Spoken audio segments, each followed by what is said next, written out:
Hello, everyone, and welcome to this week's Midweek Moment.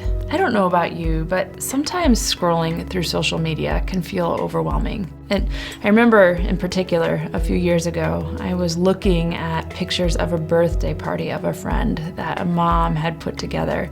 And it was the most spectacular and beautiful birthday party. She had these pictures of these Elmo cupcakes that she had handmade, and they were perfect. The perfect amount of frosting, and the eyes looked like real eyes. It looked like Elmo.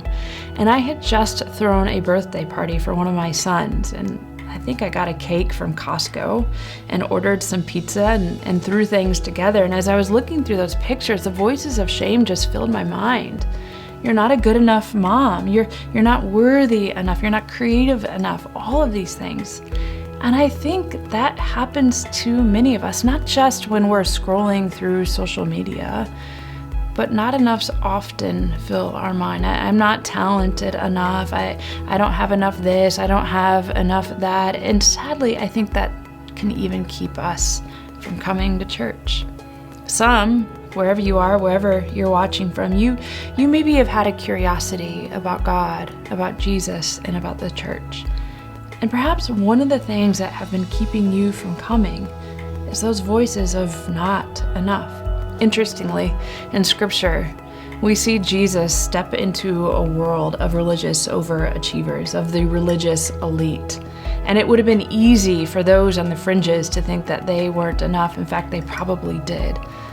But what we see Jesus do is we don't see Jesus always going to just the religious overachievers. In fact, he's often scrutinizing them. Jesus goes towards a people who society said they weren't enough. And Jesus goes towards a people who probably think they too are not enough. And Jesus doesn't ask them to put themselves together first. Jesus doesn't say, you must become enough before you come to me. But instead, Jesus says, come all of you who are weary, and I will give you rest. The invitation is to come just as you are. If you've had that stirring, that prompting, that longing that perhaps you want to gather in a space of worship, don't feel the need to put yourself together first, but come.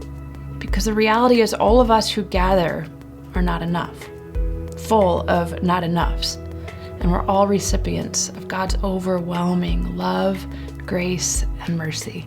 That's all for this week's Midweek Moment. See you on Sunday.